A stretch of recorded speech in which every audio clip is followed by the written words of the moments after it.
Bem-vindos ao nosso podcast. Hoje, vamos explorar uma das reflexões mais profundas de Friedrich Nietzsche. Ele nos alerta sobre os perigos de lutar com monstros e as consequências de encarar os abismos da alma. Vamos descobrir juntos o que Nietzsche queria nos ensinar com essas palavras. Ao falar sobre lutar com monstros, Nietzsche não se refere apenas a inimigos externos, mas aos monstros internos que podemos criar em nós mesmos. Quando enfrentamos adversidades, há o risco de absorvermos a própria escuridão que combatemos. Quando Nietzsche nos alerta para o risco de se tornar um monstro ao lutar com monstros, ele nos leva a uma reflexão profunda sobre os desafios e perigos de confrontar aquilo que consideramos maligno, destrutivo ou imoral. Mas o que isso significa na prática? Como essa luta se manifesta em nossas vidas cotidianas e no contexto histórico? Relações interpessoais, o monstro dentro de nós. Em relações interpessoais, a luta com monstros pode se revelar na tentativa de combater injustiças, abusos ou manipulações. Imagine um cenário em que uma pessoa está em um relacionamento tóxico. Na tentativa de se defender e de afirmar seus próprios direitos, ela pode acabar desenvolvendo comportamentos agressivos ou manipulativos, semelhantes aos que ela tenta combater. Nesse processo, a linha entre a vítima e o algoz pode se borrar, e o que começou como uma luta por justiça se transforma em uma batalha onde ambas as partes são consumidas pelo conflito. Exemplo literário: Frankenstein de Mary Shelley.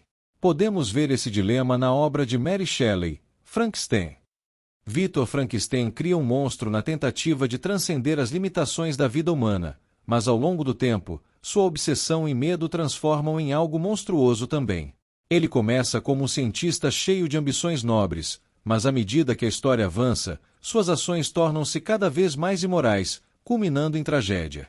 O monstro que ele cria é um reflexo das próprias falhas e obsessões de Victor, e a história nos mostra como a luta com nossos próprios monstros pode nos levar a perder nossa humanidade.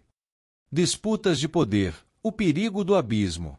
No campo das disputas de poder, essa ideia se torna ainda mais evidente.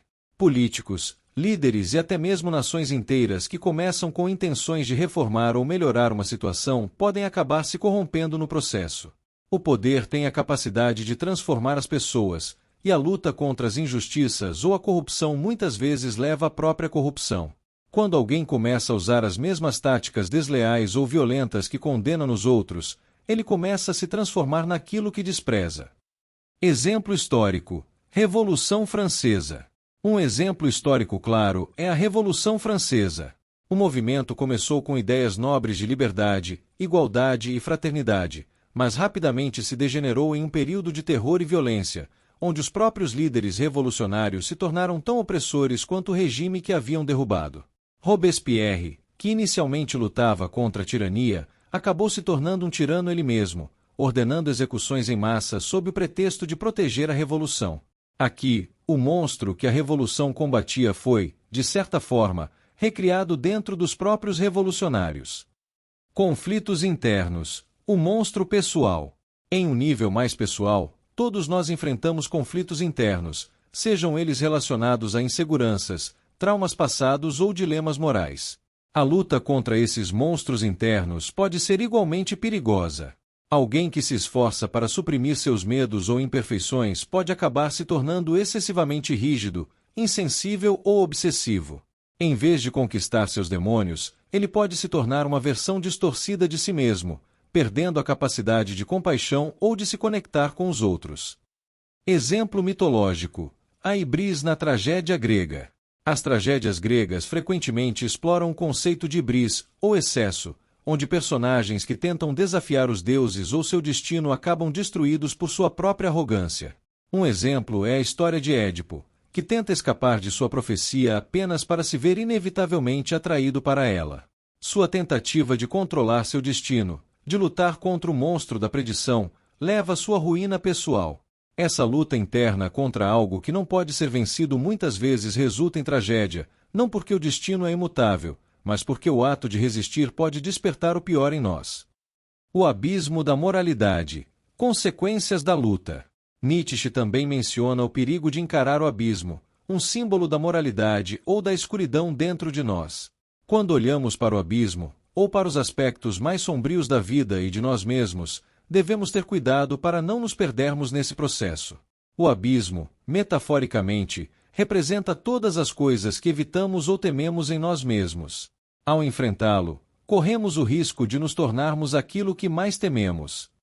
Exemplo moderno: justiça social e cancelamento. Na era moderna, podemos ver isso nas discussões sobre justiça social e cultura do cancelamento. O desejo de corrigir erros sociais e punir comportamentos inaceitáveis é legítimo e necessário, mas se levado ao extremo, pode se transformar em uma perseguição implacável, onde a empatia e a compreensão são substituídas por julgamentos sumários. Aqui, o abismo olha de volta, revelando que até mesmo as causas justas podem se desviar quando não são tratadas com cuidado. No final, a mensagem de Nietzsche é um aviso: ao enfrentar monstros, sejam eles externos ou internos, devemos estar cientes do risco de nos perdermos nesse processo. A verdadeira vitória não é apenas derrotar o monstro, mas fazê-lo sem sacrificar nossa própria humanidade. E ao encarar o abismo, devemos lembrar que ele nos observa de volta, nos desafiando a manter nossa integridade e identidade intactas. Ao final desta reflexão, Nietzsche nos lembra que os abismos nos observam tanto quanto os observamos. Não podemos escapar das consequências de nossas escolhas, e talvez o verdadeiro desafio seja não perder nossa humanidade ao enfrentarmos nossos próprios demônios. O que será que o abismo revela sobre você? Conclusão: hoje, deixo vocês com essa pergunta: como podemos enfrentar nossos monstros sem nos tornarmos um deles? Até o próximo episódio.